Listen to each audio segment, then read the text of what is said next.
the Lord of harvest sweetly calling. Who will go and work for me today? Who will bring to me the lost and dying? Who will point them to the narrow way? Speak, my Lord. Speak, my Lord. Speak, and I'll be quick to answer thee. Speak, my Lord. Amen. Speak, my Lord. Speak, and I will answer. Can we sing it once again? Chorus. Speak, my Lord. Speak, my Lord. Speak, my Lord. Hallelujah. speak, my Lord. So be it, Lord Jesus. Speak, and I will be quick to answer thee.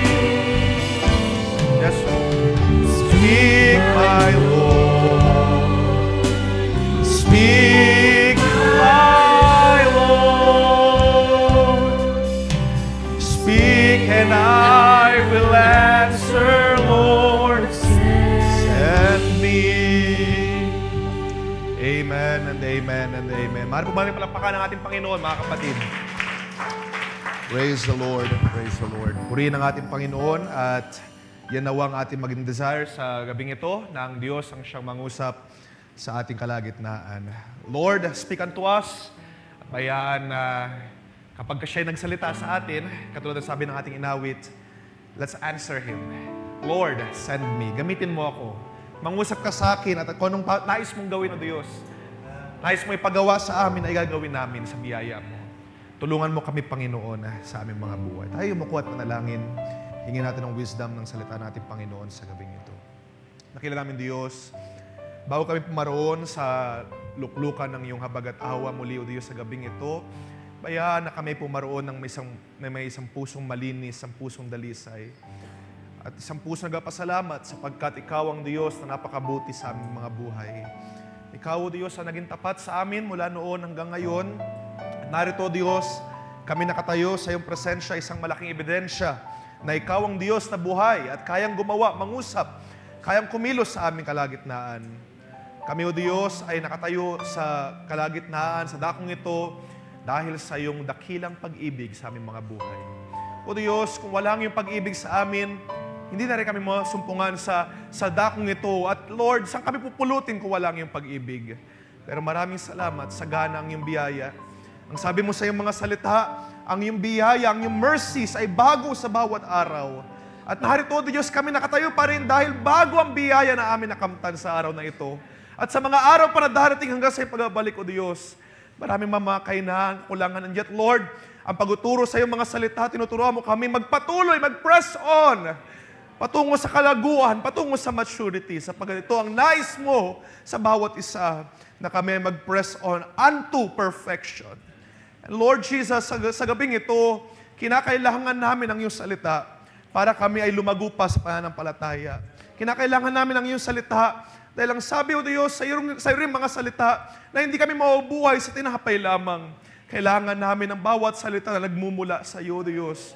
At sa gabing ito, yan ang aming dalangin. Mangusap ka, kumilos ka, O Diyos. Ikaw ang siyang magsugo ng iyong salita upang sa kanila na mapagadalahan ay makatanggap ng biyaya, ng pagpapala, O Diyos.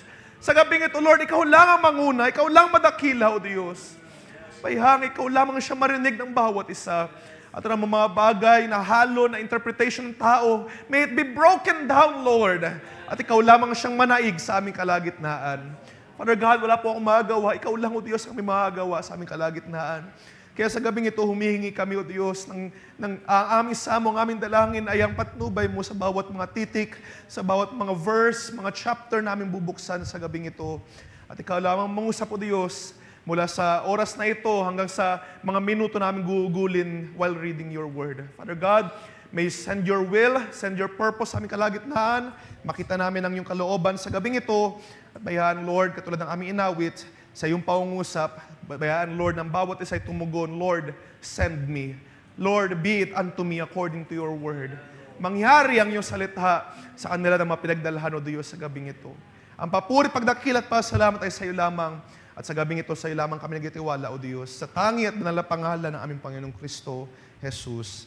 Amen and amen. Ating palakpakan natin, Panginoon, mga kapatid.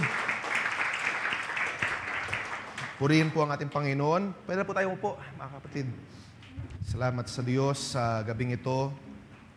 Pinagkalooban niya tayo ng mainam na sandali muli upang mag-usap sa salita ng ating Panginoon. Masaya po ba ang bawat isa? Pinagpala po ba tayo, mga kapatid? Okay, so sa gabing ito ay salamat sa mainam na holiday na pinagkaloob ng Diyos. So marami-rami tayo ngayon, more than usual. At araw ng kagitingan ngayon at naniniwala ako na mga nandito ay may giting na mga anak ng Diyos. Salamat sa Diyos na nagkakalob sa atin ng mainam na sandali upang tayo magkasama-sama at magkaroon tayo ng moment upang magbulay-bulay sa salita ng ating Panginoon. At please pray for me. Naniniwala ako na ang Diyos ang siya mangusap sa ating kalagitnaan at anumang mga bagay na paghahadlang ng kaaway ay naniniwala kong hindi makakanaig sa presensya ng ating Panginoon. Salamat sa Diyos, sa kalakasan. Even I would testify the goodness of our Lord sa bawat araw, sa bawat sandali. Kagalingan, kalakasan, provision. Ang Diyos ay nanatiling tapat sa kanyang mga pangako. And that is why tayo ay nararapat lamang na magbalik, magsauli na pasalamat sa ating Panginoon. Sino kasama ko na magsauli na pasalamat sa ating Diyos? For He is a good God, and He is an everlasting Father. That is why we will worship Him sa gabing ito. And right now, part ng ating spiritual worship, part ng ating paglilingkod sa ating Panginoon is listening to what He says. At ang sabi doon sa ating inawit, Lord, kung anong sabihin mo, yun ang aming gagawin. Isugo mo kami. Ipadala mo kami sa kung saan nais mo. Sa kalooban mo ay dalhin mo kami, O Diyos. Kaya sa gabing ito ay gusto ko pong mangusap ng ilang mga simpleng mga bagay lang at ayoko rin masyadong gugulin ng mahabang panahon. Gusto kong buksan natin, kaya ko kayo pinaupo dahil medyo mahaba yung ating bubuksan, sa Jonah, chapter 3. Basahin natin ang Jonah chapter 3, ang buong chapter, para mabigyan lang ng context ang ating pag-uusapan sa gabing ito. Okay. Then the word of the Lord came to Jonah the second time. Okay, may bibigyan natin ng context sa ilang mga bagay dito, no? Then the word of the Lord came to Jonah the second time, saying, Arise, go to Nineveh, that great city, and call out against it the message that I tell you. So Jonah arose and went to Nineveh according to the word of the Lord. Okay. Now Nineveh was an exceedingly great city, 3 days' journey in breadth. So Jonah began to go into the city, going a day's journey, and he called out, Yet 40 days, and Nineveh shall be overthrown. And the people of Nineveh believed God. They called for a fast and put on a sackcloth, from the greatest of them to the least of them. Verse 6, Then the word reached the king of Nineveh, and he arose from his throne, removed his robe, covered himself with sackcloth, and sat in ashes. And he issued a proclamation and published through Nineveh, by the decree of the king and his nobles, let neither man nor beast, herd nor flock taste anything, let them not feed or drink water, but let man and beast be covered with sackcloth, and let them call out mightily to God, and let everyone turn from his evil way and from the violence that is in his hands. Who knows? God may turn and relent and turn from his fierce anger so that we may not perish. And when God saw what they did, how they turned from their evil way, God relented. Okay, ginamit ko sa ESV, no? Relented. Ilang translations, marami mabasa niyo dyan, repented. Pero we will tackle that later on. Okay? So God relented of the disaster that He had said He would do to them, and He did not do it. Dagdag natin ang verse 1 ng chapter 4. But, after lang lahat ang nangyari sa chapter 3, no? But it displeased Jonah exceedingly, and he was angry. Dagdag natin yung verse 4. So, ang sabi ng Diyos sa verse 4, and the Lord said, do you do well to be angry? Ang Diyos ang magpala sa mga salitang ating bubuksan. No? Gusto kong pag-usapan natin sa gabing ito, pinamagatan kong Jonah's anger. So, si Jonah na at ang kanyang galit. Alam niyo mga kapatid, if you would recall, last time pinag-usapan natin in particular ang Jonah chapter 1, chapter 2. Pinuntahan natin ang ilang mga bagay doon kung paano si Jonah ay isang propeta ng Diyos, pero sa madaling salita, he ran away from the presence of the Lord. At sa akin pagbubulay-bulay sa mga nakalipas na mga araw, actually, until very recently, binabasa ko yung storya, yung Book of Jonah, sa aking observation o sa aking pagbabasa, talagang si Jonah ay very interesting na tao. Very interesting na prophet. Kapag ini-imagine natin ang isang propeta, di ba, parang at least maayos yung buhay, kumbaga kung anong sabihin ng Diyos, gagawin niya. Hindi, bagaman of course, maraming mga weaknesses, dahil tao lang din naman, even mga propeta, kahit naman ang ating, ang tinawag na star messenger sa ating kapanahunan ngayon, Brother Branham, he has flaws, marami rin siya mga weaknesses. And yet, sa chapter na ito, or sa book na ito ng Jonah, madalas mabanggit yung, or kumbaga yung buong book, parang puro weaknesses. Puro kakaiba. The way dinescribe itong book, the way si Jonah dinescribe, hindi ko natiyak kung sino ang author ng book na ito. Siguro si Jonah din. Sinulat niya yung kanyang mga times na lumabas yung kanyang weaknesses. Napuntahan natin last time ang kalagayan ni Jonah. So if you would recall, pinuntahan natin yung journey niya, kung paano siya umiwas sa presensya ng Diyos. Imagine, inutusan siya ng Diyos. Kumbaga, merong salita, may direct word of God. At kung tayo bilang mga believers of Christ, kapag kami narinig tayo ng salita ng Diyos, di ba? Magkakaroon tayo ng takot, magkakaroon tayo ng urgency na gawin agad ang kalooban ng Diyos. Di ba? And yet, itong si Jonah kakaiba. Narinig na niya ang salita ng Diyos, pero he willingly turned away from the presence of God. Instead na pumunta sa Nineveh, na plano ng Diyos upang siya ay mangaral, magturo, siya ay pumunta ng Tarsis, sumakay ng barko, no? Papuntang Joppa, papuntang Tarsis. Yung Nineveh ay, binasa natin kanina, 3 days journey lang, or lalakarin lang niya, pero ang ginawa ni Jonah, talagang pumunta ng pier, tumawid ng barko papuntang Tarsis. At alam natin na nangyari doon, di ba? Na nung pagsakay niya ng barko, sa nakakalayo-layo na ng onte yung bangka or yung barko, sinugo ng Diyos ang isang malakas na bagyo. Nung dumating yung malakas na bagyo, nagpanik yung mga tao, naghahanap sila sinong pwedeng masisi. Kung kumusahin ninyo doon, nag-cast lots sila at napunta yung lots doon kay Jonah natulog. Imagine niyo malakas yung bagyo, malakas yung hangin, pero si Jonah ay payapa. And it seems na kung babasahin pa natin yung later verses, alam niya na siya yung dahilan kung bakit ganon kalakas yung bagyo. Alam niya na ito'y resulta ng ginawa niya against God. Okay? Alam niya na ito ay resulta ng kanyang pagtalikod dun sa kalooban ng Diyos. And kaya siya ay payapang natutulog kasi nagpapatay mali siya. Kumbaga, sabi nga sa mga kasabihan, mahirap gisingin yung nagpapanggap na tulog. Yung mga tulog, pagka ginising mo, madali lang yan. Pero yung mga nagpapanggap ng tulog, mahirap yan gisingin. Kaya si Jonah, kahit na napakalakas na ng alon, I could imagine, humahampas dun sa bangka, at sinabi rin dun sa chapter 1 na halos mabiyak yung bangka, pero si Jonah ay ang sarap ng tulog.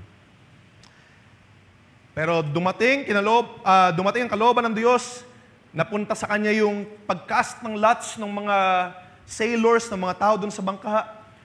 In-interrogate si Jonah. Jonah, bakit ka nandito? Bakit ang sarap ng tulog mo? At bakit nangyari sa amin itong bagyo na ito? Sa madaling sinabi niya, ako kasi may kasalanan yan. Tumakbo ako sa presensya ng Diyos, ganito, ganyan. Nagulantang yung mga tao dun sa bangka. Bakit mo kami dinadamay? Sabi nila doon kay Jonah, bakit mo kami dinadamay sa iyong kasalanan?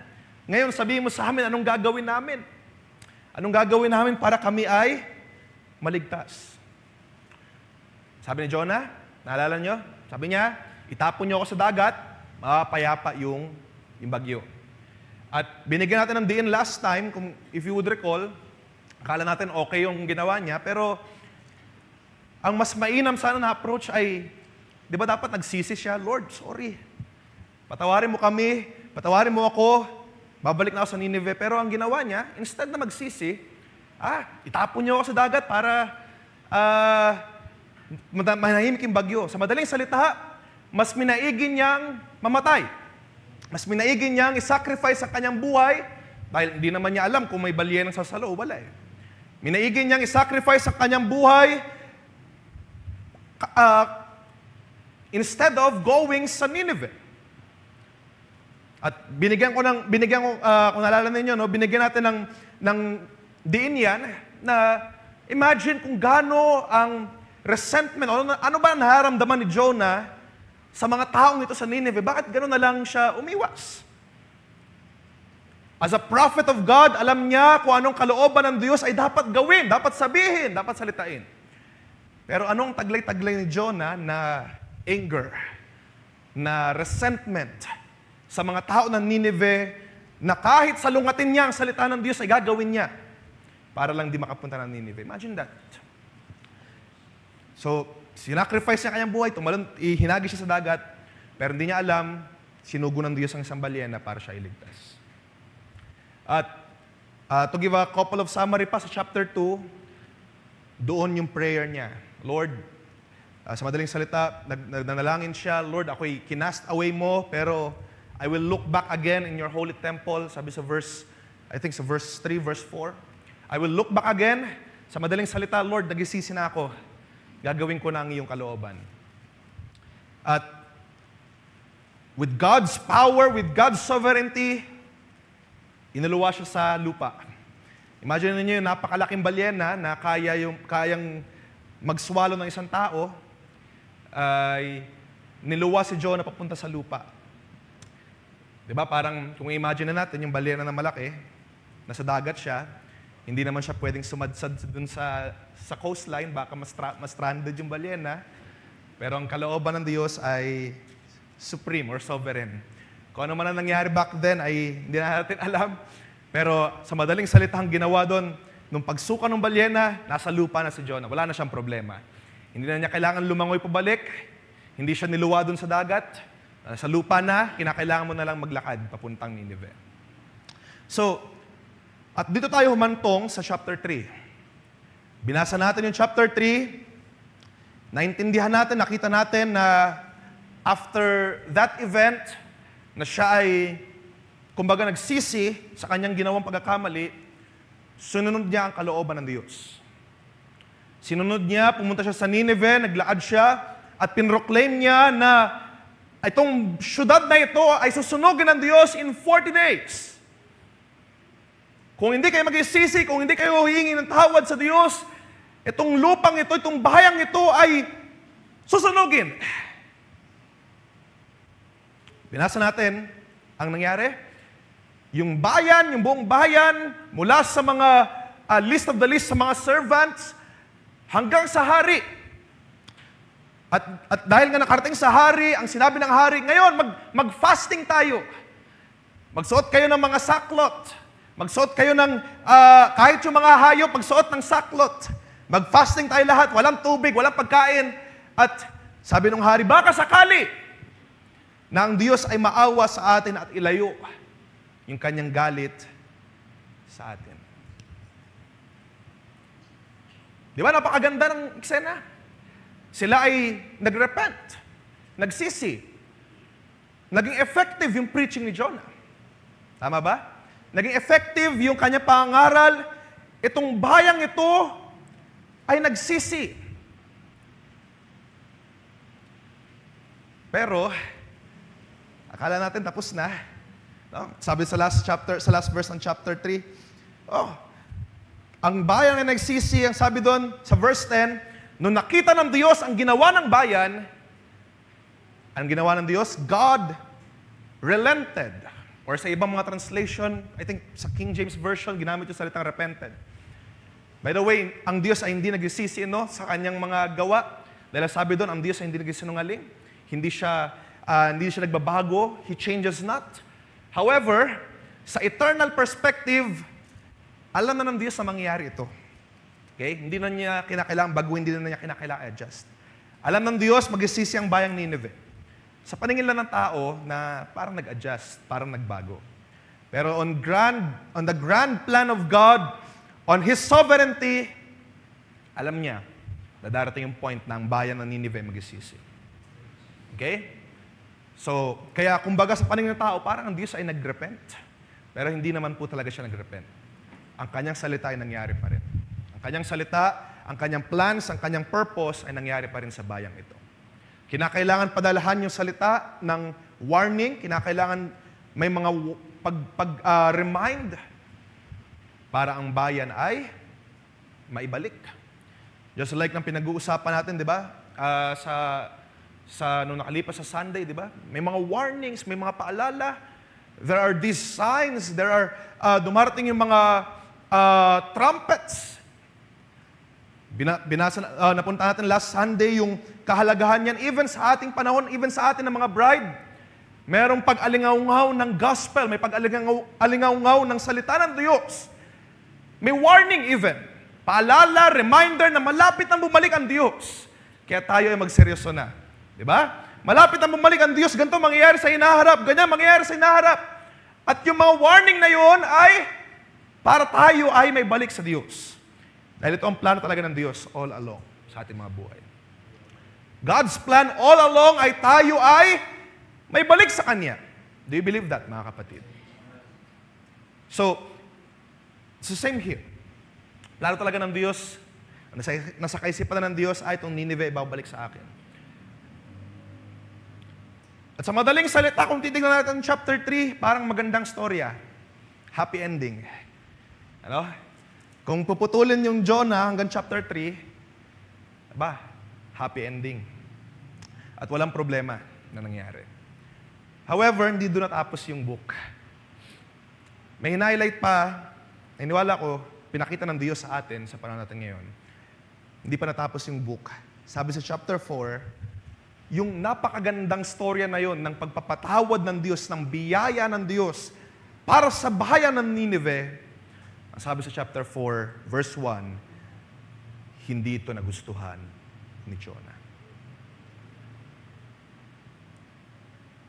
Imagine natin, na-accomplish niya ang pinapagawa ng Diyos sa kanya, nangaral siya ng tama, na-accomplish yung goal, naligtas yung syudad. Pero si Jonah, hindi natuwa. Hindi siya natuwa. It displeased Jonah exceedingly, and he was angry.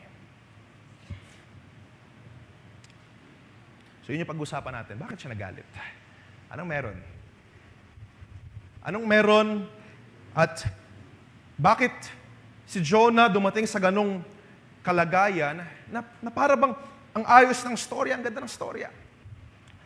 Na pinatawad ng Diyos yung bayan, naligtas yung bayan. Pero bakit siya nagalit? At tinanong siya doon ng Diyos, sabi sa verse 4, Nararapat ba? Is it right for you? Sabi sa ilang translation, is it right for you na ikaw ay magalit? Meron akong gustong puntahan na point sa gabing ito na I pray magsilbi itong encouragement or reminder din sa atin. Gusto kong puntahan natin kung ano ang dahilan. Anong reason kung bakit si Jonah ay nagalit. Actually, main reason ay mababasa natin sa verse 2. But before that, bago natin basahin, binalik tanaw natin ang storya ni Jonah, yung short story na ito sa Book of Jonah. Nakita natin kung gaano siya naka-receive ng biyaya ng Diyos, di ba? Yung biyaya ng Diyos na kahit na siya ay, sa madaling salita, sumalungat sa kalooban ng Diyos. Pero siya ay naka-receive ng biyaya.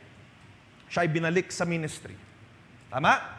Kahit na siya ay talagang opposed doon sa sinabi ng Diyos, kinontra niya. At hindi siya basta-bastang bumalik hanggat hindi siya nilamon ng balyena. Pero nakatanggap siya ng biyaya ng Diyos. Binangon siya muli. At, di ba, if you would think, kapag kang isang tao nga, di ba, kapag ka nagkamali siya, nagkulang, ay at times hindi natin siya nilalagay agad sa mga ministries. It needs to be tried and tested, but look at the grace of God here. Nilagay siya agad kahit na siya nagkamali. Sige, Jonah, tuloy ka ulit. Hindi ba siya yung parang kumbaga siya yung representative or siya yung definition ng Revelation chapter 2 verse 5? Nang sabi doon, kapag nagrepent ka, do the first works. Si Jonah yun. Kapag ikaw ay nagsisi, sige, magsisi ka at gawin mo ulit yung mga first works, yung pasimulang gawain. So, ganun yung kalagayan ni Jonah, di ba? Nagsisi siya, gumawa siya ng hindi kalugod-lugod sa harapan ng Diyos, nagsisi siya, at ginawa niya muli yung inuutos ng Diyos sa kanya. Diba? So, that's Revelation chapter 2, verse 5. Siya ay sumunod sa kalooban ng Diyos. Sa chapter 3, na-accomplish niya ang pinapagawa ng Diyos sa kanya, and yet, he is angry. Kung babasahin natin yung kanyang prayer, dito rin habang sa pagbubulay-bulay, no? Kakaiba rin yung prayer niya. Yung prayer niya na mabasa natin dito sa verse 2. He prayed to the Lord and said, Lord, is not this what I said when I was yet in my country? That is why I made haste to flee to Tarshish. For I knew that you are a gracious God and merciful, slow to anger, and abounding in steadfast love, and relenting from disaster. Totoo ba yan, mga kapatid? Na ang Diyos ay gracious, slow to anger, merciful, abounding in steadfast love, at kung maaari, relenting from disaster. Hindi niya inahayaan ang disaster na mangyari sa iyo. Bagaman, yung termino na relenting, bagaman deserving tayo. Karapat dapat makatanggap ng disaster dahil sa ating mga nagagawang pagkakamali. And yet, God relented. Hindi niya hinayaan. Hindi niya tinuloy. Kumbaga, hindi niya tinuloy yung punishment na narapat sa atin. That is our God. Sino mag-agree sa gabing ito? That is our God. And yet, sabi doon ni Jonah, kaya ako hindi tumuloy agad sa Tarsis eh. Kasi alam kong ganyan ka. Alam kong mabait ka. Alam kong ikaw ay slow to anger, abounding in steadfast love, relenting from disaster. At ang sabi niya sa verse 3, Lord, therefore now, O Lord, please take my life from me, for it is better for me to die than to live. Imagine that prayer. Kumbaga, sabi ni Jonah, Lord, kunin mo na lang ako. Di ba, sinabi ko na sa iyan na mula pa dun sa aking bayan. Alam ko na, Lord, na ikaw ay mabait, ikaw ay maawain. Alam ko, kaya ako pumunta dun sa Tarsis, hindi sa Nineveh, kasi alam ko na mangyayari. In advance na ang pag-iisip ni Jonah, alam kong ganun gagawin mo, Lord eh. Alam ko na ikaw'y maawaing Diyos. Alam kong hindi mo itutulot yung disaster na ito. Alam kong maliligtas ang bayan. Diba? Advance siya mag-isip. Alam ko, Lord. At ang sabi niya, Lord, kunin mo na lang ang buhay ko.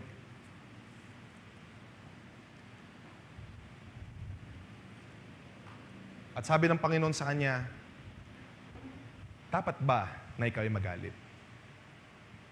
Tama ba na ikaw'y galit? Kung ilalagay natin yung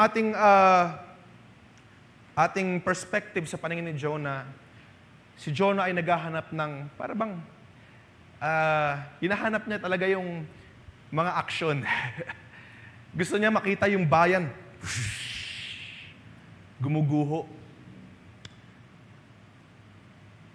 Gusto niya makita na yung bayan ay magkaroon ng disaster. Kaya nga actually kung mabasahin natin yung verse 5, pumunta siya doon sa east ng bayan. Umupo siya doon, nagtayo siya doon ng parang shelter niya.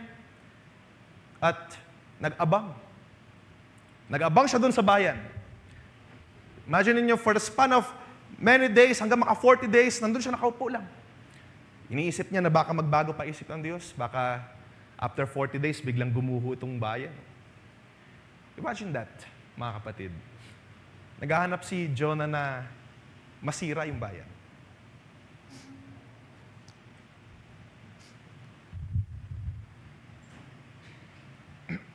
Si Jonah, alam niya yung bayan ng Nineveh, sobrang sama, sobrang corrupted.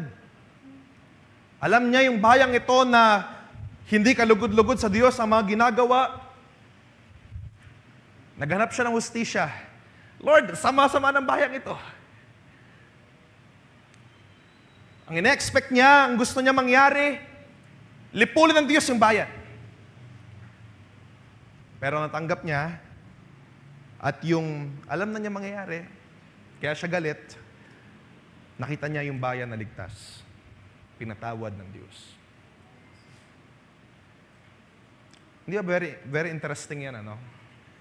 Isang propeta ng Diyos, sa gantong kalagayan, kumbaga naghahanap ng justice. Naghahanap ng karampatang parusa. Karampatang consequence para sa bayang ito. Dapat dito, in-imagine ko, no? Habang sa pagbabasa, dapat, siguro in-imagine ni Jonah, dapat parang katulad sa Sodom and Gomorrah. Kaya kasing gawin ng Diyos yan, di ba? Yung uulan ng apoy, yung matutupok yung bayan. And yet, anong nangyari? Instead na yung bayan ay magpatuloy sa kanilang kasamaan, nagsisi sila, natakot sila, humingi ng habag at awa sa Diyos, at pinatawad sila ng Diyos. Pero hindi yun yung gusto ni Jonah. Kaya nga ayaw na niyang pumunta sa Nineveh. Siguro, instead makita niya itong bayan na ito na, or instead, alam na niya, naisip na niya na itong bayan itong maliligtas, at papatawarin sila ng Diyos. But he got angry. Nagalit siya. Gusto kong mag-duel tayo dyan ng saglit, mga kapatid. Nagalit siya dahil hindi nag-react ang Diyos ng katulad sa pamamaraan niya. Hindi nag-act ang Diyos ng katulad sa desire niya. Ang gusto niya mangyari, right judgment. Ang bayang ito'y masama. Ang bayang ito'y dapat lipulin. Pero naisip na niya, papatawarin sila ng Diyos. Kaya wala namang saysay na pumunta pa ako doon. Pumunta siya ng Tarsis. And yet, nung nakatanggap siya ng biyaya ng Diyos, nag-proclaim siya na ang bayang ito lilipunin after 40 days. At nung humingi ng tawad yung bayan, nakaligtas yung bayan, naligtas yung Nineveh, hindi niya nagustuhan. Hindi niya nagustuhan na ang bayang ito ay naligtas.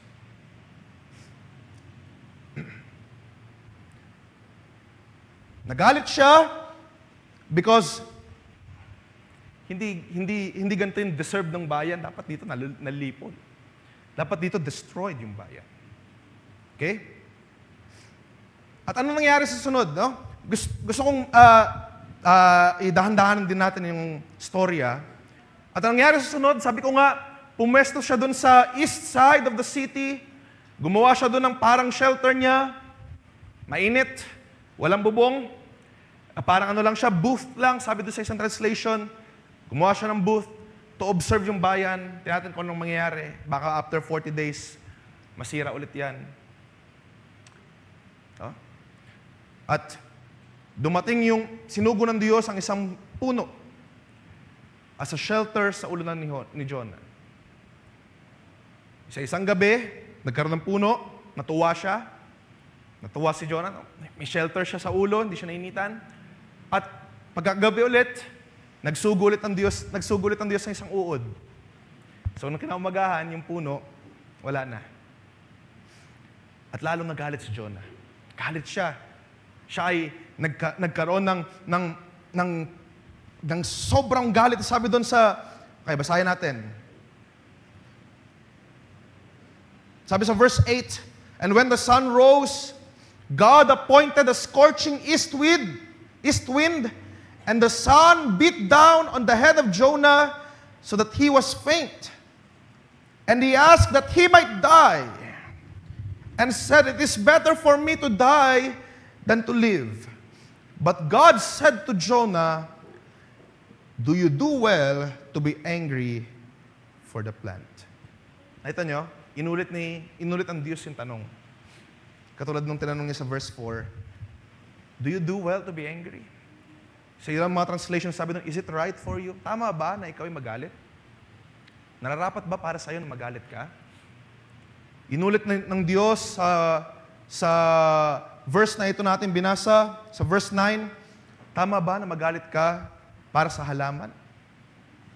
Sabi ni Jonah, "Yes, I do well to be angry enough to die."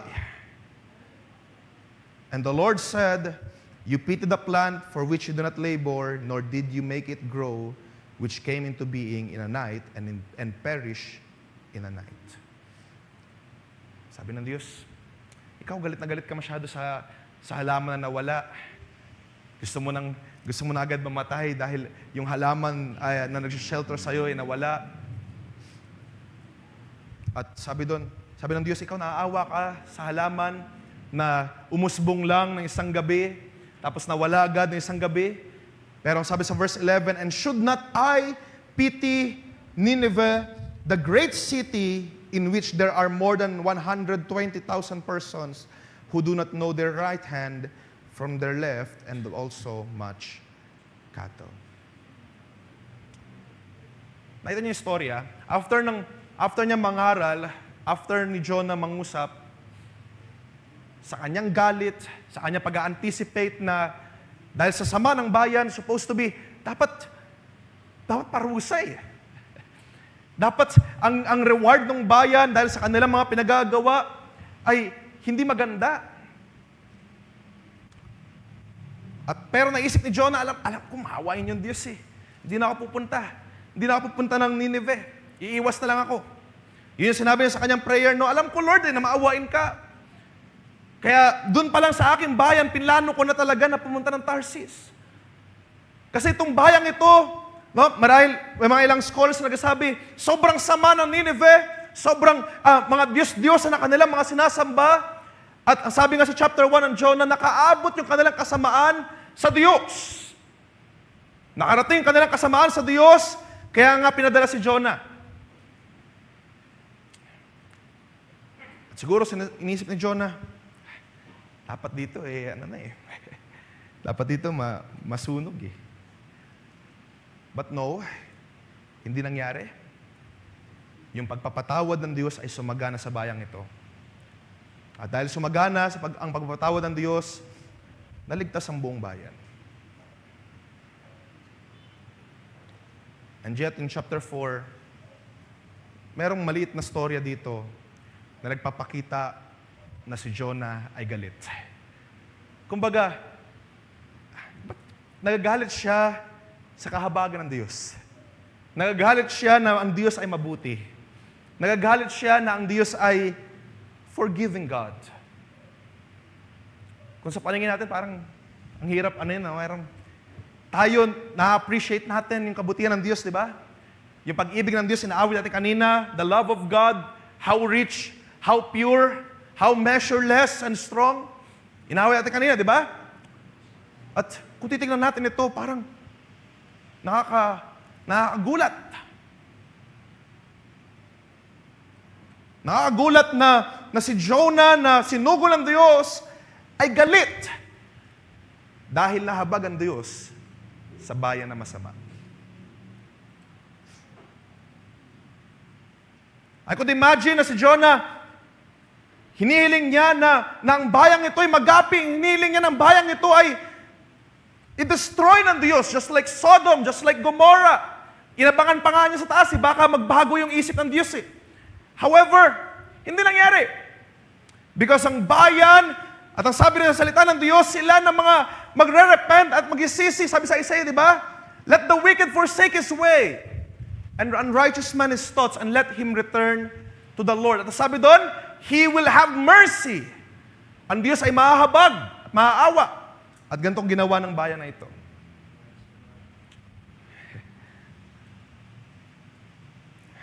Kumbaga parang ganda ng storya, pero bakit si Jonah galit?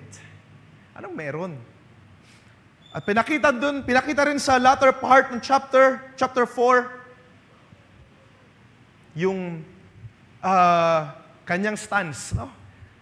Pinakita doon na kung ikaw, sabi ng Diyos kay Jonah, kung ikaw nahahabag ka sa punong ito, na hindi mo naman tinanim, hindi naman ikaw nagpalaki, hindi naman ikaw nagpalago, isang araw lang yan, biglang sumulpot sa'yo, tapos isang araw na wala na, how much more pa ako, sabi ng Diyos, how much more pa ako na mahahabag sa kalagayan ng Nineveh. It seems si Jonah, he's in deep anger sa mercy ng Diyos. Si Jonah ay, tinitignan ko nung habang binabasa ko, it seems si Jonah parang, inisip niya, it's not fair, Lord.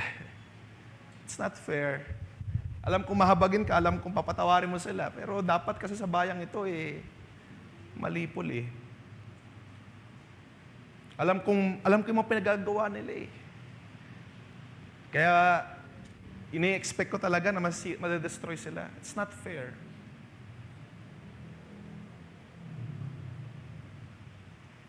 Kaya siya nagalit. It's not fair. Doon sa puno, no? Bigla nawala. Alam niya ng Diyos ang nagpaintulot noon, nagpausubo ng puno sa kanya, bigla nawala. Nagalit siya. It's not fair, Lord. Bakit nawala yung puno? Kailangan ko yun. Ang init-init. Sabi ng Diyos sa kanya, may karapatan ka bang magalit? May karapatan ka bang questionin ang aking sovereignty? If you would remember last time pinuntahan natin, ang Diyos ay sovereign. Sa storya ni Jonah, buong chapter, from chapter 1, chapter 2, hanggang chapter 4 dito, pinakita ng Diyos yung kanyang sovereignty sa lahat ng bagay. Ang Diyos ay may control sa lahat ng bagay. Hindi siya katulad ng tao mag-isip. Hindi siya katulad ng sino man na mag-isip. Dahil kung iisipin ng tao, iisipin ng sino man, dahil masama ang bayan, ang nararapat na parusa ay destruction. Right? Dahil masamang isang tao, ang buong bayan, ang proper, ang right na reward para sa kanilang kasamaan ay ano? Di ba? Mabasa sa storya ng Bible, kain ng lupa, masira yung kanilang buong bayan. Di ba? Yun yung proper. Yun yung parang logical. Iniisip ng tao. Yun yung logical na resulta at dapat, siguro nakikita sa iniisip ng Jonah, dapat ganito nangyari. Pero mga kapatid, ang kadakilaan ng Diyos, ang sovereignty ng Diyos ay hindi katulad sa kaisipan ng tao. Ang sabi sa banal na kasulatan, kinakahabagan niya ang kanyang ibig kahabagan. Dakila ang Diyos. Sovereign ang Diyos. At kung naisin niya na kahabagan ang bayang ito, gagawin niya. Kahit na umabot na yung kasamaan ng bayan ng Nineveh sa kalangitan, sa sobrang sama ng bayan. But nung sila'y nagsisi, nung sila'y humingi ng tawad, kinalimutan ng Diyos. Sabi nga sa mga kasulatan, di ba? Yung ating mga kasalanan natin ay tinapon na nilagay na sa dagat ng pagkalimot. At lahat ng yun ay nilimutan na. Pinatawad na sa atin. Tayo ay nakasumpong ng biyaya. Di ba? Yun yung nasumpungan din ng bayan ng Nineveh. So, wala tayong problema doon sa bayan. Nakasumpong sila ng biyaya. I believe, naligtas sila. Pero si Jonah kakaiba. Siguro iniisip niya rin, nagabasa-basa ako na ilang mga commentator, baka daw tumatakbo sa isip ni Jonah. Hindi naman totoo yung pag-sorry nila Hindi naman totoo yan. Kasi ganito sila, ganyan sila. Masama yung bayan na yan, Lord Kaya siya ay very disappointed. Pagdating ng verse 1, very disappointed na na-avert yung disaster, very disappointed na walang nangyari. Very disappointed na ang Diyos ay hindi niya nilipol yung bayan. He was angry. Because he thought hindi or deserve ng bayang ito ang punishment. Pero iba, sabi nga sa mga kasulatan, iba ang Diyos. Kung magbibigay siya ng punishment, kung magbibigay siya ng mercy, ang Diyos na nakakaalam. Siya ay sovereign God. Right? Siya ay sovereign God. Bilang tao, isipin natin, kapag nakagawa tayo ng mali, may punishment. At kapag di ba, actually, ilang mga nag-argue, of course, hindi natin ito gagawin, pero, di ba, sabi sa Bible, huwag samantalayin ng biyaya. Huwag samantalayin ng biyaya, sabi sa Romans chapter 6, di ba? Ilang mga tao, sinasabi nila, ang paglilingkod daw sa Diyos ay kapag yung mga nag-argue against the Word of God, sinasabi nila, may mga ilan dyan na gumagawa ng mali, tapos humihingi ng tawad, okay na raw sa Diyos. Of course, nakikita ng Diyos ang lahat ng laman ng ating mga puso. Di ba? Kaya nga sabi rin sa Romans chapter 6, huwag natin abusuin ng biyaya. No? Pero, ang sovereignty ng Diyos ay iba sa mga kaisipan ng tao. Kung siya ay mahahabag, siya nakakaalam. Tama ba kayo? Agree ba kayo doon, mga kapatid? Kung ang Diyos ay magkakaloob ng biyaya sa sino man, kahit na tila ba siya ay, pwede natin sabihin, salot sa lipunan, kahit na napakapula, napakarumi ng kanyang kasalanan, at meron siyang deserving na parusa. Tama? Sabi nga sa Banal na Kasulatan, di ba? Ang wages of sin is death. Lahat tayo. At pwede natin isipin, may mga ilan dito nakakagawa ng mga grave offenses, grave na kasalanan. Minsan parang, isip natin, teka. Sabihin ng Diyos na wala pa tayo ditong galing kulungan. Pero what if, kung merong halimbawa ex-convict na dumating, what do we feel? What will we think? Pero sabi nga sa Banal na Kasulatan, kakahabagan ng Diyos ang kanyang nais kahabagan. Kahit nakapula-pula ng ating mga kasalanan, siya ay mahahabag, siya ay maaawa. Siya ay babangunin ng Diyos, lilinisin lahat ng kanyang kasalanan. As people, sometimes, kapag iniisip natin na kapag ka merong, may nagawang pagkakamali, may nagawang grave offense, ang karapatan, kamatayan, parusa agad. We think that's how God works. We try natin i-rationalize ang Diyos na kapag gumawa ng mali, ang Diyos magagalit. Kapag gumawa ng tama, ang Diyos ay malulugot. Totoo naman. Pero, ang Diyos ay sovereign pa rin sa kanyang mga plano. Hindi siya kayang limitahan, kayang ilimit sa ganung equation lang, sa ganung pamamaraan lang na pag gumawa ka sama, ang Diyos magagalit. Kapag gumawa mabuti, ang Diyos malulugot. Hindi siya kayang limitan sa ganun. Ang Diyos ay complex. Ang Diyos ay sovereign. Ang Diyos ay indescribable, sabi sa kanyang mga salita. Do you agree, mga kapatid? Okay? Hindi natin siya kayang i-define. Ang Diyos hindi natin kayang ilagay sa isang, kumbaga, formula na kapag ganito ang gagawin natin, ang Diyos ay masaya. Kapag ganito ang gagawin natin, ang Diyos ay hindi masaya. Hindi ganun ang Diyos. Ang Diyos ay complex God. At siya ay sovereign sa lahat ng bagay na kahit na ang bayang ito ay napakasama, napakarumi, kakilakilabot marahil ang kanilang ginawa to the point na sabi sa Banal na Sulatan, nakarating sa kalangitan ng kanilang kasamaan. Pero isang paghingi lang ng tawad, repentance, na mula sa genuine heart, pinatawad sila ng Diyos. Nilinis ng Diyos ang kanilang mga kasalanan. All of their sins are forgotten. All of their sins are forgiven. At yung disaster na supposed to be karampatang reward sa kanilang mga nagawang pagkakamali, iniiwas ng Diyos sa kanila. Di ba? Ganon ka buti ang Diyos. Ganon ka mahabagin ng Diyos. And yet, nandun pa rin tayo sa ating topic. Bakit may mga tao na galit pa rin? Bakit si Jonah galit pa rin? Because he thinks that is not what the nation or that's not what the city deserves. Iniisip niya deserving ang bayan na paparusahan. Nung binabasa ko yan, naalala ko yung isang storya sa isang parable diba yung sa prodigal son. Malala ninyo sa prodigal son? Yung bata or yung bunso, hiningi ang kanyang kayamanan, nagwaldas, bumalik sa tatay, humingi ng tawad. At ang conclusion ng storya, nagkaroon ng celebration sa tahanan. Di ba?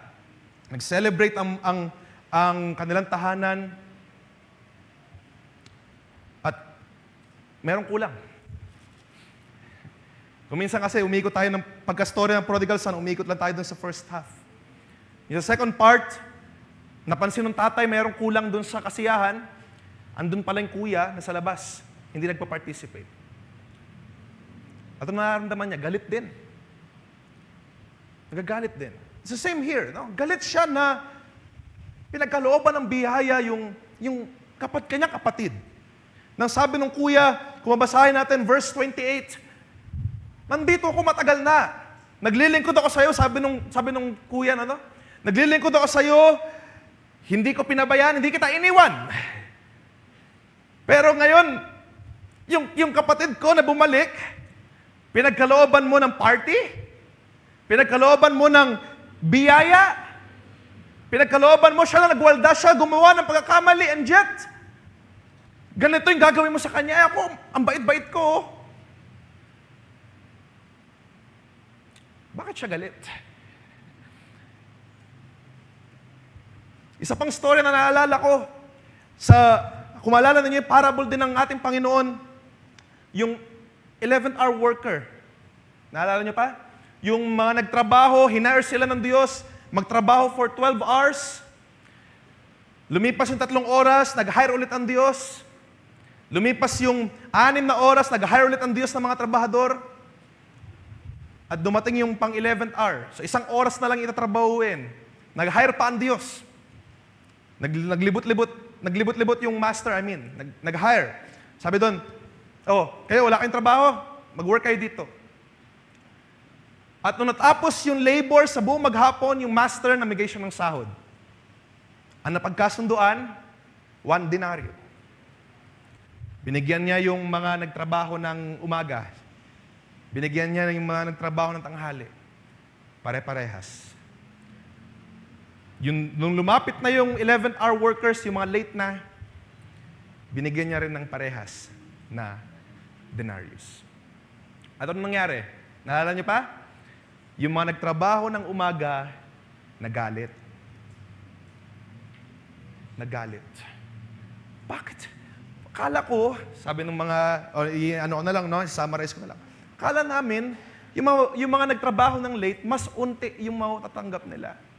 Kami mas marami. Bakit ganun? Parang unfair naman. Kung titignan natin, bilang mga Kristiyano, alam natin ang Diyos ay mahabagin. Ang Diyos ay maawain. At kung titignan natin on perspective, bakit sila nagagalit? sa kahabagan ng Diyos? Bakit may mga tao, bakit may mga nalalagay sa ganong posisyon na nagagalit? Na nag-express ang Diyos ng kahabagan, nag-express ang Diyos ng kanyang kabutihan, doon sa mga parables na yon, 3 parable na yon, ano? Or sa isa, story ni Jonah, at 2 parable, nakikita natin may mga taong parang naaagrabyado. Iniisip nila unfair. Iniisip nila lugi sila. Bakit ganun? Bakit ganun yung bunso kong kapatid? Siya na nga naglayas-layas. Tapos ako walang, sabi doon ng kuya, ako wala akong kahit calf man lang na ibigay mo sa akin. Nagselos, nagtampo. Sabi doon sa 11th hour worker, bakit ganun? Ina-expect namin na mas marami yung aming matanggap. Nagmurmur sila. Kung mabalik natin yung story ni Jonah, si Jonah ganun din ang kalagayan. Ba't nagalit? Bakit ganun, Lord? Ina-expect ko na madlilipol yung bayan, pero bait-bait mo. Nakita niyo? Yung anger, yung kalagayan ng mga taong ito, they have one thing in common. Inisip nila unfair. Para nalugi sila. Unfair kasi iba sa expectation nila yung manangyari. Unfair na ang Diyos ginawa itong bagay na ito instead of what they expected. Inisip nila na ang Diyos ay, kumbaga sa tao, iniisip nila ganito yung pamamaraan ng tao. Babalik tayo dun sa 11th hour worker, ano? Ang pamamaraan ng tao, kapag ka nagtrabaho ka ng mas maraming bigay. Kapag nagtrabaho ka ng late, unti lang bigay. And yet, hindi nila natansya, nagulat sila, pare-parehas ang bigay. In-expect nung kuya, doon sa parable, na mas mabait yung tatay sa kanya dahil siya yung hindi nang iwan. Pero nagulat siya na nung bumalik yung kanyang kapatid, hindi siya pinagalitan, hindi siya sinermonan, hindi siya pinarusahan, nag-party pa, nag-celebration pa sa kanyang pagbabalik. At kung babalik tayo sa story ni Jonah, nagulat si Jonah, or in-expect na ni Jonah, alam na niya, sabi natin diba, in-expect na niya. Pero nagkaroon siya ng matinding galit.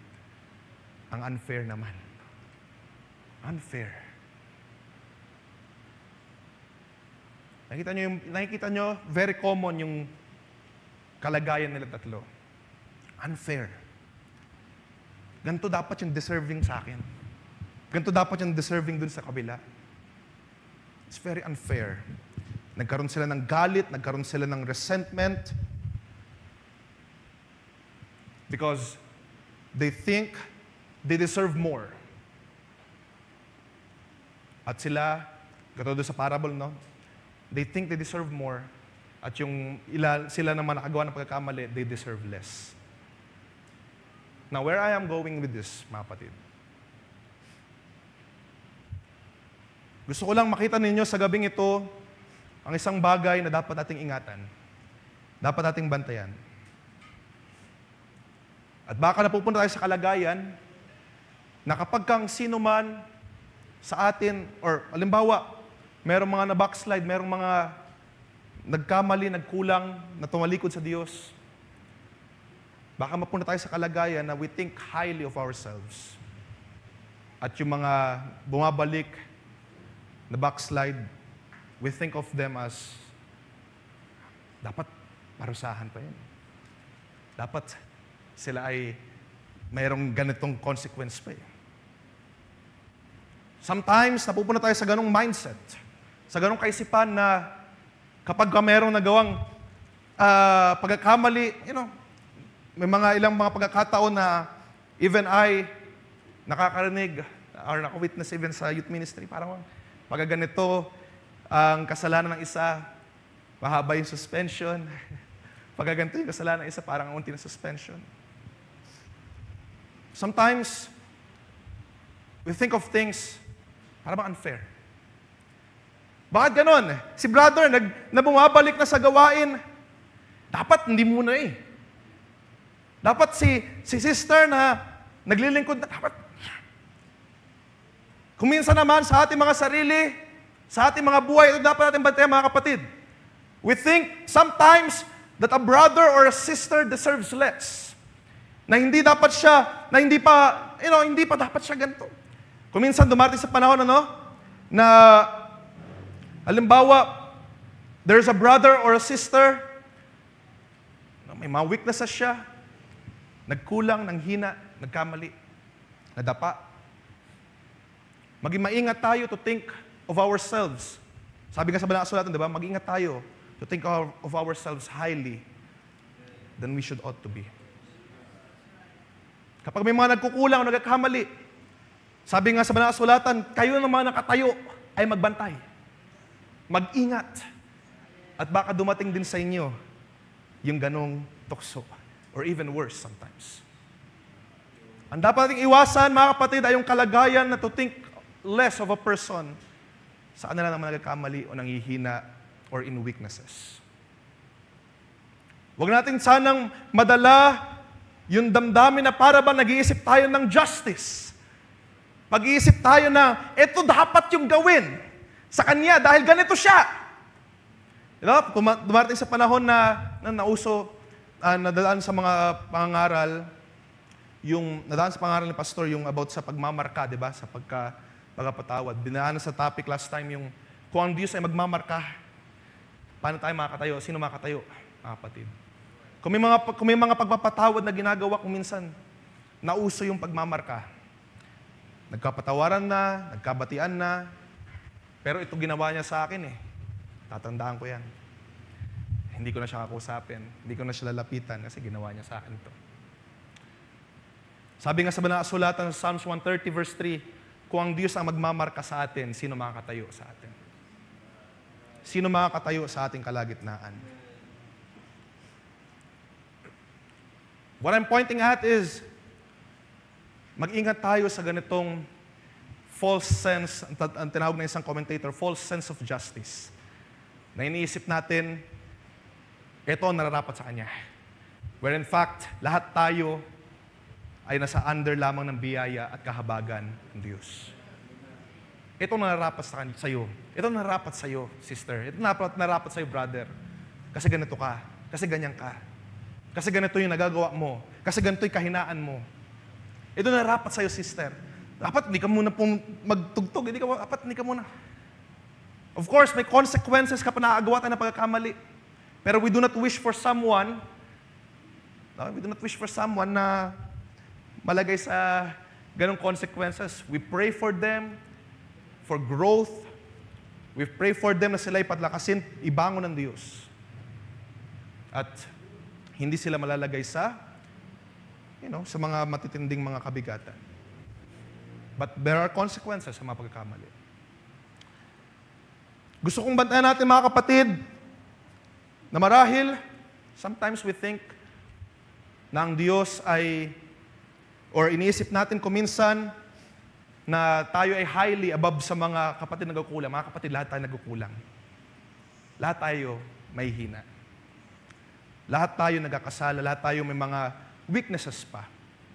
Sabi nga ni Pablo, hindi ko pa inaring naabot ng lahat ng bagay. Di ba yun yung mga topic natin previous mga messages ago? Na tayo mag-press on, magtutumulin. Aabutin natin. We press on toward the prize of the high calling in Jesus Christ. Dahil hindi pa niya naabot ang lahat ng bagay. We do not pronounce to someone, we do not say to someone, dahil ikaw ay ganito, dahil ikaw ay paulit-ulit nagkakamali, dahil ikaw ay merong ganitong attitude. Ganito para sa'yo. Or i-judge natin siya sa ating mga isipan.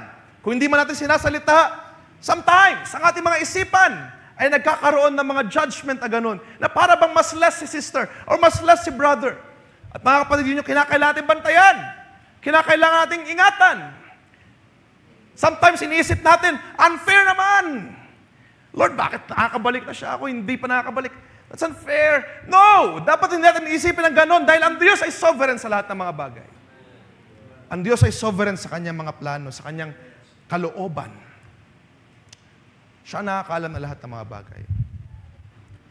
Alam niyo, nung binabasa ko dito sa yung last chapter ng Jonah, it seems si Jonah ay nagpo-protest sa Diyos. Unfair naman, Lord. Dapat ganito yung nararapat sa bayang ito. Ganito nararapat, sila ay parusahan dapat, sila ay pahirapan dapat. And he is actively protesting, hindi niya ginagawa ang kalooban ng Diyos. Dahil alam niya, patawarin naman ng Diyos yan. In-anticipate niya na ang punishment para sa bayan. Pero mga kapatid, let's stop thinking what a brother or a sister deserves. Hindi tayo deserving sa lahat ng bagay. Tayo lahat ay pinatawad lang ng Diyos. Huwag natin kakalimutan na nakalimutan ni Jonah, huwag natin kakalimutan na pinatawad tayo ng Diyos. At tayo ay nakabalik lamang sa fold just because of our Lord Jesus Christ. Nakalimutan ni Jonah. In-anticipate niya yung punishment. He forgotten the Lord's mercy. At mga kapatid, that is what I want to share din sa gabing ito. As we go on building up love with one another, let's not anticipate destruction for anyone here. Huwag tayo mag-anticipate, mag-wish ng destruction para sa kanino man. Ang sabi nga sa Banal na Kasulatan, di ba, kung may kaaway ka, ay treat him nicely, painumin mo ng tubig, pakainin mo kung kinakailangan. Huwag nating isipin na dahil meron kang kaalitan, ang deserve niya ay ganito, maparusahan siya, di kita papansinin dahil deserve mo yan. Ganito ginawa mo sa akin. Yung ganong idea ng paghiganti, yung ganong idea na iniisip natin, deserve niya to dahil ganito yung ginawa niya sa atin. Mga kapatid, let's stop dwelling on those things. At yun nakita ko sa pagbabasa ng Book of Jonah, kung minsan, even sa panahon na a prophet of God ay nakapagtingin ng ganun, na this nation hindi dapat deserving ng biyaya ng Diyos. Pero mga kapatid, lahat tayo, kinahawaan lang ng Diyos, kinahabagan lang ng Diyos, lahat tayo deserve ng biyaya ng Diyos. At mga kapatid, hindi dapat tayo titingin ng may pagkagalit. Hindi dapat tayo titingin ng merong resentment. Hindi dapat tayo titingin ng anumang less sa sino man. Let's think with love. Let's look. Let's see brothers and sisters with love. Gamitin natin ang mata ni Kristo Jesus, mga kapatid, upang tayo ay sumagana sa pag-ibig sa dakong ito. Hindi dapat tayo nagtitinginan who is less, who is more. Ang sabi nga sa Banal na Kasulatan, di ba? Sila na yung mga parts na kinakailangan, sila pa nga yung mas mahalaga pa na parte. Okay? We don't deserve anything. Lahat tayo ay kinabagan lamang ng ating Panginoon. You brother, you sister, kung man ang ating mapagkamali, pagkukulang, we will not wish for punishment. We will not wish for anything na dumating sa inyo na masama. Yun nga sabi sa Bible, di ba? Let's pronounce only the blessing that comes from God. At ang Diyos na ang bahala sa lahat ng mga bagay, consequences, or kung ano pa mga darating sa kanyang buhay. But as for us, brothers and sisters, we do not wish for evil sa sino man. Okay? That's a simple thing that I want to share lang sa gabing ito. As I read the book of Jonah. Dahil baka humantong tayo sa ganong kalagayan. Okay? Habang binabasa ko ito, siguro kinakailangan din natin bantayan yon. Na baka kuminsan, dahil nga tayo pinapalago ng Diyos in God's grace, baka kuminsan, sometimes may mga kapatid tayo nagkukulan ng hihina. May mga kapatid tayo na nababackslide, nababalik sa Diyos. Baka nagkakaroon tayo, whether willingly or unwillingly, minsan natin alam, nagkakaroon tayo ng mga judgment in our thinking, in our thoughts. Hindi pa yan, dapat, wag munang pabalikin yan, dapat ganito, ganyan. Pero mga kapatid, lahat tayo pinatawad ng Diyos. Lahat tayo kinahabagan ng Diyos. Lahat tayo special sa paningin ng Diyos. And I pray sa gabing ito, magkaroon tayo ng paningin na katulad ni Kristo Jesus. Magkaroon tayo ng paningin na pag-ibig sa bawat isa, kahabagan. Kung paano ang Diyos nahabag sa ating buhay, mahabag din tayo sa bawat isa. Going back lang, naalala ko lang, dun sa topic na pinag-uusapan about sa pagmamarka. Kaya kung minsan, nahihirapan tayong mag-move on, mag-press on, dahil iniisip natin, nagawan tayo ng mali. Ito yung deserve niya. Ito yung dapat. Ito yung result ng kanyang mga nagawang consequence. Pero that is not the grace of God. Alam niyo ba, ang biyaya, mga kapatid, binigay sa atin ito, hindi natin deserve. Hindi talaga tayo karapat-dapat. Kung titignan lang natin, sa buhay natin, hindi tayo karapat-dapat sa kaligtasan. Pero, ginawa tayong karapat-dapat ng ating Panginoon. Sabi sa Banal na Kasulatan sa Ephesians, binigay ang biyayang ito, isang regalo, as a gift, para walang sino man na magmalaki sa atin. Dahil yun yung ayaw ng Diyos na magmamalaki ang sino man. I am matured. I am growing in the grace of God. And yet, nagkakaroon na tayo tuloy ng thinking. Kung minsan, dapat nating iwasan, ng thinking na, mas mataas ako, mas alam ko ang dapat. Alam ko ang hindi dapat. Let's think with love, mga kapatid. Let's look one another with love.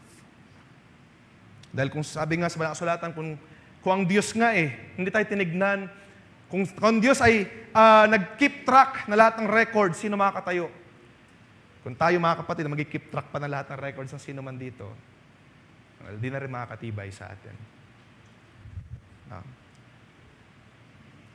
I want to read Romans chapter 5.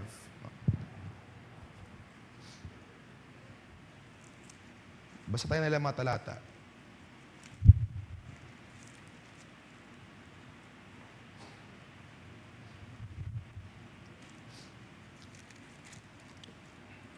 Sa ilang mga minutes ay gusto ko pang tignan yung kalagayan ni Jonah at kung paano natin ito iwasan.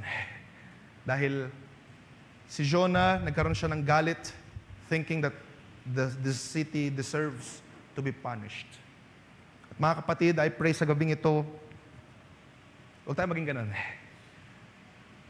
Anyone among here doesn't deserve to be, let's not think na you, brother, you, sister, you deserve to be punished. Or you deserve na ganitong ganyan. Ang Diyos lang nakakaalam sa lahat ng bagay na yan. But as for us, we will look at brothers and sisters, sa mga nangihina, sa mga nadarapa, ng mga natitisod. We will pray for them, and we will look with love. Magtutulungan tayo, mga kapatid, with one another. Romans chapter 5. Sabi doon sa verse 20, now the law came in to increase the trespass. But where sin increased, grace abounded all the more. Alam niyo, nang dumating ang kautusan, naging simplified kung ano ang resulta kapag nakagawa ka ng mali. Simple. Kapag nasulangat mo to, ito yung parusa. Kapag gumawa ka ng hindi kalooban ng Diyos, mamamatay ka. Kapag ikaw ay nagsinungaling, kapag ikaw ay nagganto, ganyan, babatuhin ka hanggang mamatay. Yun yung kautusan. However, instead na mangonte yung gumagawa ng mga pagkakamali, lalo silang dumami, sabi dito. Lalo silang nag-abound. Yung kasalanan ay lalong sumagana. If we would think like the law, katulad ni Jonah, inisip niya, yung bayan na nagkamali, dapat sunugin. At kung minsan, we sometimes isipin, ganito, dapat, kapag ikaw ay ganito yung weaknesses mo, ganito yung kalagayan mo, you're treated less. You deserve less. Pero alam nyo ba, sabi dito, nung sumagana yung kautusan, sumagana ang trespasses. Pero nung sumagana ang kasalanan, sabi doon, but where sin increased, grace abounded all the more. Yung biyaya ng Diyos ay nag-abound greater. All the more. Greater than the law, greater than the sins, higit pa sa lahat ng mga kasalanan, ang biyaya ng Diyos ay sumagana. Nung dumating yung biyaya sa ating mga buhay, I was reading an excerpt sa isang author, ang sabi nung kanyang book, Grace is not fair. Paano niya nasabi na grace is not fair? Dahil ang sabi doon, hindi naman talaga, kung pag-uusapan ng fairness, hindi tayo deserve maligtas. We deserve to die. Pero dumating yung biyaya ng Diyos sa bawat isa sa atin. Sa paningin ng salibutan, hindi naman tama yung sama-sama niya ang ugali niyan eh.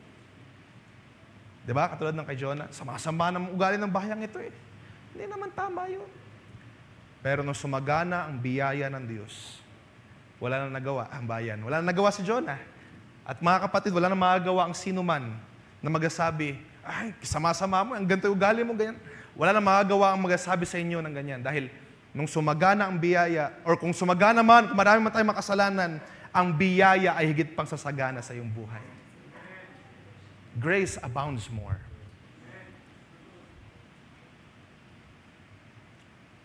People will say na ang biyaya ay hindi talaga fair. In a sense, totoo.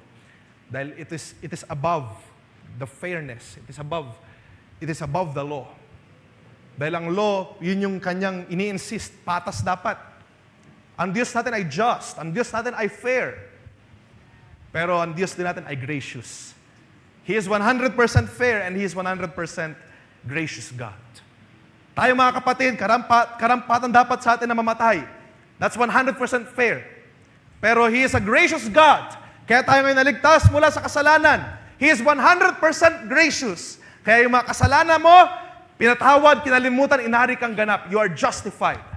That's His attribute of being gracious. Okay. Hindi man fair. It may seem unfair na para bang wala kang binayaran. Pero sa totoo lang, titignan natin, lahat ng ating mga pagkakautang siningil dun sa isa na walang kasalanan. That is Jesus Christ. Lahat ng ating mga pagkakautang, lahat ng mga debts natin na kasalanan, siningil dun sa isa na walang kasalanan. So, it is now fair. Patas na kasi yung mga utang mo, yung utang natin, merong isang nagbayad na wala namang ginawang mali. Kaya tayo ngayon merong biyaya dahil ikaw ay kinahabagan, tayo ay kinahabagan, kinaawaan ng ating Panginoon. With our thinking of justice, ng fairness, dapat parusa, dapat kamatayan, dapat ganito, ganyan, kapag nakagawa ng mali, dapat ganito, dapat i-suspend, dapat ikaw ay, wag mo na pahatinin, dapat ganito, ganyan. Pero mga kapatid, instead of thinking those thoughts, of course, we let God do the work. We let God ipataw niya ang kanyang judgment. But, as brothers and sisters in Christ, kung paano tayo kinahabagan ng Diyos, ay ganun din tayo mahabag. Magpatawad, mag-forgive with one another. Magkaroon ng biyaya with one another. We don't deserve anything, mga kapatid. But by His grace, we are justified. Lakto natin atras natin sa chapter 3 ng Romans. Verse 23, ang sabi doon, for all have sinned and fall short of the glory of God. Pero, sabi doon, we are justified by His grace as a gift through the redemption that is in Christ Jesus. Lahat tayo naligtas sa biyaya ng Diyos. Lahat tayo kinahabagan, kinawaan ng ating Panginoon. Wag nawa tayong mahantong or matulad sa mga taong nagagalit kapag ang Diyos ay naaabag. Wag nawa tayong matulad sa mga taong nagkakaroon ng question of fairness. Bakit ang Diyos o bakit ang sino man? Halimbawa sa ating church, kung may sino may authority, ba't nahabag siya sa ganito? O bakit dito hindi? Let's not question that because ang Diyos ay mahabagin Diyos sa bawat isa. At Diyos din na patas. Diyos din na tama. Diyos na nakakaalam na lahat ng bagay. Okay? So wag tayong matulad sa mga taong nagkakaroon ng anger kapag parang yung justice system ay hindi nagagawa ng maayos. Katulad sa government, di ba? Sa justisya, bakit yung mga mayayaman ay nakakalaya, yung mga mahihirap, ganito, ganyan. That's what people are fighting for, di ba? Patas. But the Lord is fair. The Lord is just. But He is also a merciful God. Ang Diyos ay patas, nakakaalam na lahat ng bagay. Walang nakakalingid sa Kanya, hindi tulad ng, di ba, yung justice system sa atin. Lahat ay alam ng Diyos. Pero kasama, kaakibat, 100% na fairness niya, kaakibat nun ay 100% merciful siya sa kanyang mga ibig, kahabagan. So we do not question God's mercy and forgiveness para sa bawat isa. At dahil dyan, dahil lahat tayo kinahabagan ng Diyos, we do not think of someone less. We do not think of someone na, nagkamali ka, ganito ginawa mo, you are a lesser part. No. We are all special because God had mercy sa ating mga buhay. Nahabag sa ating mga buhay. By grace, we are all justified. Hindi tayo karapat-dapat, sabi dito sa ating binasa, we have all gone astray, but with the grace of God, we are justified. So, mga kapatid, as I close, James chapter 2. Itong idea na pinag-uusapan natin, itong para bang kalagayan ng mga taong galit na galit sa pagpapatawad ng Diyos, pwede natin itong i-classify as, sabi dito ni James chapter 2. Okay. Basahin natin.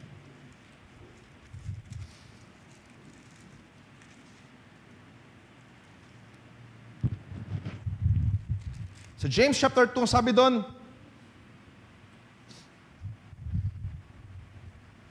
kung mabasahin natin yung mula verse 1 ng James chapter 2, may pinapatungkulan si James dito.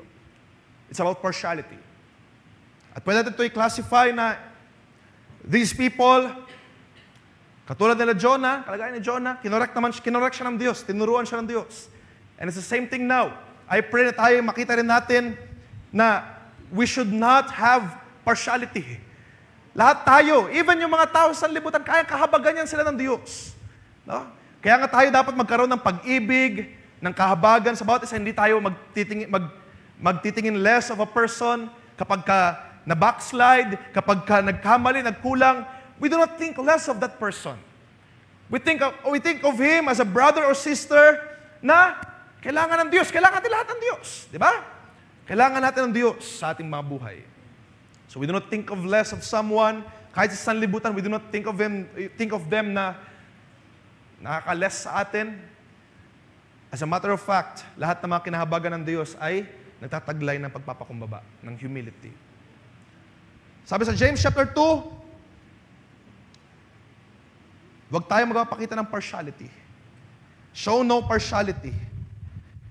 So laktaw na lamang natin sa verse 13. Sabi doon, for judgment is without mercy to one who has shown no mercy. Okay, yung last part, mercy triumphs over judgment. Ang biyaya ay higit over judgment. Do you agree, mga kapatid? With this statement in James, kakaiba. Tama, dapat ganito ang resulta. Dapat ganito yung outcome. Dapat kapag nagkamali ka, ganito yung resulta, ganito yung outcome. As a sister, nagkamali sa akin. Dapat ganito, dapat ganyan. Dapat si brother na nagkasala, ganito, ganyan. So we think of them less. We think of them that they are deserving na ganitong punishment, ganitong resulta. However, isang magandang sinabi ni James, mercy triumphs over judgment. Meron tayong, sabi ko nga, meron tayong bilang tao paningin. Ito dapat yung fair na gagawin natin, fair, patas. Pero, alam nyo ba, bilang mga kinahabagan ng Diyos, dapat may taglay-taglay din tayo ng mercy. Forgiveness. At sa lahat ng mga gagawin natin, lahat ng mga decision din natin, even sa loob ng church, we have that mercy. Of course, God is fair, God is just. And the proper judgment ay dapat para sa isang tao. Pero as a church, ang paalala ni James, mercy triumphs over judgment. So sabi sa Colossians chapter 3,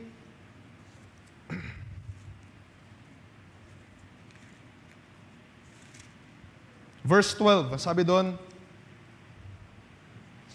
put on then, as God's chosen ones, holy and beloved, anong lalagay natin? As God's chosen ones, compassionate hearts, kindness, humility, meekness, and patience, bearing with one another, and if one has a complaint against another, forgiving each other.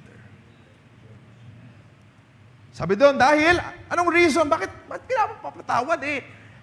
Ang fair eh, dapat kung nagawa siya ng mali sa akin, gantihan ko siya. Diba? Sabi nga sa sanlibutan, yung mga walang ganti, they are foolish, diba? Pero, ang sabi dito, kapag mayroong complaint against you, kapag may nagawa siyang mali laban sa'yo, forgiving. Why? Sabi dito, as the Lord has forgiven you, so you also must forgive. Do you agree, mga kapatid? At ito yung dapat taglayin. Iwasan natin na malagay tayo sa ating human nature. Dapat gumanti. Dapat right recompense. Dahil ginawa mo sa akin ito yung gagawin ko sa'yo. Dahil ito yung ginawa mo, ito yung weakness mo, ito yung dapat yung parusa sa'yo. And as people, nakakahadlang sa ating pagpapatawad. Kung ganun yung ating mindset, ganun nating kaisipan, ito dapat sa'yo. Nagawa mo sa akin ito, hindi na kita papansinin. Nagawa mo sa akin ito, friendship over na. But that is not what God wants. Ang nais ng Diyos, magpatawad with one another. And we do not destroy mga bridges ng friendship, especially of tayo ay lahat under the body of Christ. At sabi dito, forgive as the Lord has forgiven you, so you also must forgive. And above all this, verse 14, put on love, which binds everything together in perfect harmony. So in whatever we do, let's put on love. Let's put on the mercy. Let's put on the grace of God. Let's put on the love of Jesus Christ sa ating mga buhay. Nang sabi dito, it binds everything together in perfect harmony. Mga kapatid, isang katawan lamang tayo ni Kristo. Tayo isang bahagi lamang ng katawan ni Kristo. Tayong lahat ay pinatawad ng Diyos. Si Jonah, pinatawad siya ng Diyos. Even yung sa parable ng sinamarize natin, prodigal son, pinatawad ng Diyos. Yung 11th hour workers, sila ay pinili ng Diyos. Huwag natin kakalimutan yun. Lahat tayo pinatawad ng Diyos. Pinatawad tayo ng Diyos, lahat tayo, just like Jonah, pinatawad tayo ng Diyos. Pero don't be like Jonah na insisting justice, insisting fairness. Where in fact, ang Diyos natin, hindi lamang siya basta fair. Fair siya, 100% fair ang Diyos. Hindi lamang siya basta fair, but He is also a merciful God.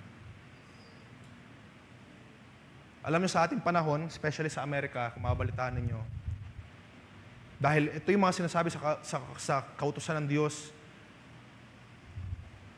yung mga bawal, if you're familiar, yung mga, tawag dito, yung mga LGBT, halimbawa, sa Amerika, sinabi ng Diyos, sinabi niya sa kanyang kautusan, hindi nakakalugod sa Diyos yun. That is right, di ba? We agree? Hindi nakakalugod sa Diyos yung homosexuality. However, hindi dapat tayo mag-promote ng hatred. Babalik natin yung last time. Diba? Hindi dapat tayo mag-promote ng... Imagine, bagaman we are not pro these groups, Pero dun sa Amerika, yung mga taong ito, yung mga tao na kaya pang kahabagan ng Diyos, ginugulpi nila, kinakawawa nila. Mga kapatid, we do not support that. Dahil tayo, nalalaman natin na may kahabagan pa ang Diyos para sa lahat. Hindi tayo manggugulpi ng against sa ating mga pinaniniwalaan. Okay? Do you agree with me on that? Baka naman meron ng gugulpi dito ng mga hindi naniniwala sa kanyang pinaniniwalaan. Dahil yun yung nais ng Diyos, na tayo ay magliwanag sa mundong ito. Makita na liwanag. Hindi tayo makita as someone na punong-puno ng galit, ng hatred. Okay? Hindi natin, bagaman ang Diyos ay fair at alam natin kung anong proper na or ang tamang reward sa mga gumagawa ng kamalian, pero ang Diyos ang bahala doon, hindi tayo mag-i-insist na ito yung resulta sa'yo dahil ikaw ay LGBT, bubugbugin kita, ito yung galit ng Diyos. Hindi ganon. Tayo ay magpo-promote ng salita ng Diyos. Ito yung hindi kalooban ng Diyos. Then, kung hindi siya maniwala, then that's it. It's closed. Ayaw paniwalaan. Pero hindi pa naman close ang biyaya ng Diyos. So, yun yung dapat na stance natin, mga kapatid. Yun yung katayuan natin bilang mga Kristiyano. Hindi tayo mag-promote ng galit. Mag-promote tayo ng pag-ibig ng Diyos. At huwag natin ang kalimutan, lahat tayo, sabi sa Romans, lahat tayo ay dating mga ligaw. Katulad tayo ng bayang Nineveh. Nakasalanan, umabot sa kalangitan, ilan sa atin ba? Or lahat sa atin, umabot sa kalangitan ng ating mga kasalanan. Pero nung humingi tayo ng tawad sa Diyos, tumanggap kay Kristo, pinatawad tayo ng lubos ng Diyos. Katulad ni Jonah, nagkamali siya, nagkasala siya, nung nag-pray siya sa loob ng balyena, pinatawad siya ng Diyos. Binalik siya sa ministry, binalik siya sa gawain. So, huwag na kalimutan yan sa ating mga buhay. Lahat tayo pinatawad ng Diyos. So, mapuno tayo ng pagpapatawad. Do you agree, mga kapatid? Mapuno tayo ng pagpapatawad, ng pag-ibig. God cares for His people. At ang aking iwan, as we go on to maturity, di ba? Faith, virtue, knowledge, temperance.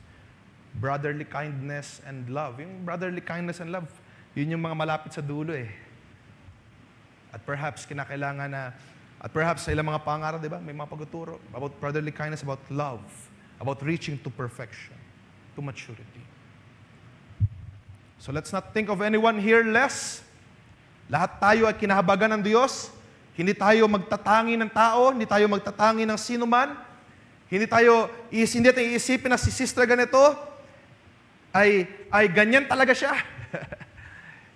No, lahat tayo pinatawad ng Diyos. Kung may weakness si brother, kung may weakness si sister, let's pray for them.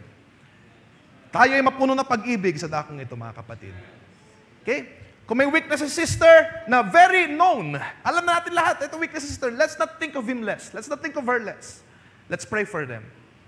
Manalangin tayo, idulog natin sila sa Diyos, magkaroon tayo ng mata na katulad ni Kristo, ng kahabagan, ng pag-ibig, ng care for one another. Wag na katulad ng kay Jonah. Katulad ni Jonah, nag-iisip siya ng proper na solution, proper na galit, or proper na ganti doon sa mga nakagawa ng pagkakamali. But as for us, let's have eyes like Jesus with mercy and grace sa bawat isa. Purihin ang ating Panginoon, and I pray yung mga salitang ito, I pray ang Diyos ang siya magpuno, ang Diyos ang siyang mag-complete sa atin, sa ating mga puso. At with a simple reminder na Book of Jonah, I pray na meron tayong nakita, natutunan at may pagpapalit tayong nakuha from the Book of God, from the Word of God. Yung mga story ng prophets of old, sabi nga sa Banal na Kasulatan, ito ay nasulat para sa katututo natin. May mga bagay tayo na may kita natin na may iwasan natin sa ating panahon ngayon. Mababantayan natin. Huwag natin kalimutan na tayo lahat ay pinatawad ng Diyos. Hindi tayo magmamalaki sa ating mga sarili. Hindi tayo magmamalaki na tayo ay matagal na. Hindi tayo magmamalaki na tayo ay marunong na. Hindi tayo magmamalaki na tayo ay experienced na. we are all recipients of the mercy of God. So lahat tayo pantay-pantay sa paningin ng Diyos. No one is special. No one is above anyone else.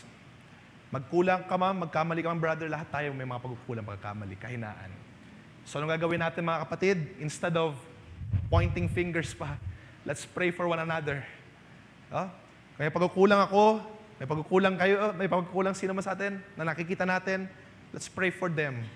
Okay? Let's pray for one another, mga kapatid. Yun yung sumagana sa ating iglesia. Instead na magsusumbatan tayo, ito, ganito ka, ganito, ang kalagayan mo. Hindi ka pa fit dyan dahil, ganito pa yung ginagawa mo. Let's pray for one another. Let's support for one another. Magkaroon tayo ng biyaya. Magkaroon tayo ng pag-ibig. Magkaroon tayo ng care para sa bawat isa sa atin. Okay?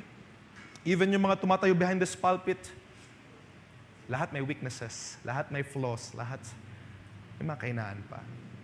However, hindi tayo mag-i-insist, Lord, unfair naman eh. Ito nakatayo sa likuran ng pulpit, ang daming pang kahinaan. God is in control. Ando siya nakakaalam. If there is something na kinakailangang i-judge and properly actionan, ang Diyos ang gagawa. However, ang Diyos din ay mahabaging Diyos. Kung may mga binabalik siya sa ministry, if you would see some brothers na dati nagkulang, nagkamali ng hina, and later on in their lives nababalik sa ministry, let's not think of them less. Tingnan natin ang kabagan, ang biyaya, ang paggawa ng Diyos sa kanilang mga buhay. Binabalik sila ng Diyos. That's the Lord's work. Hindi ito sagana ng kanilang sarili.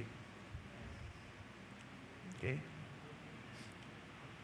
Iwasan natin na magkaroon tayo ng mga mindset na, brother, nabalik na sa gawain, nabalik na sa ministry.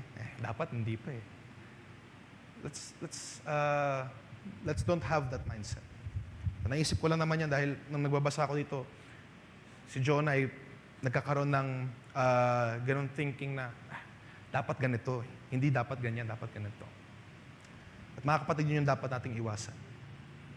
Ang gawain ito, tayong lahat, under ng control, under ng sovereignty ng Diyos. Wala makakalingid sa Diyos, wala makakatakas sa Diyos. So, tayong lahat ay lumakad with love, with mercy, and with grace. Magagawa po ba natin yan sa gabing ito, mga kapatid? Purihin ang ating Panginoon. Palakpakan ang ating Panginoon. I want us to stand. Tayo magsitayo, mga kapatid. Galay tayo ng isang awitin lang. Pinaprepare ko sa ating mga musicians. Meron ba dyan lyrics nung...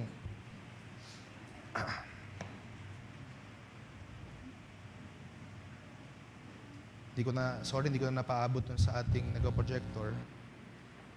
I do not know kung meron dyang lyrics ng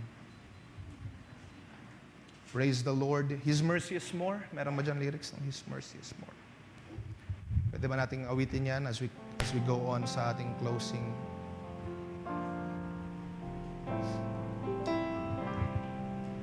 Kung minsan, as humans, ini-insist natin ang fairness. Hindi lang sa ating mga sarili. Inisip kasi natin minsan, unworthy tayo.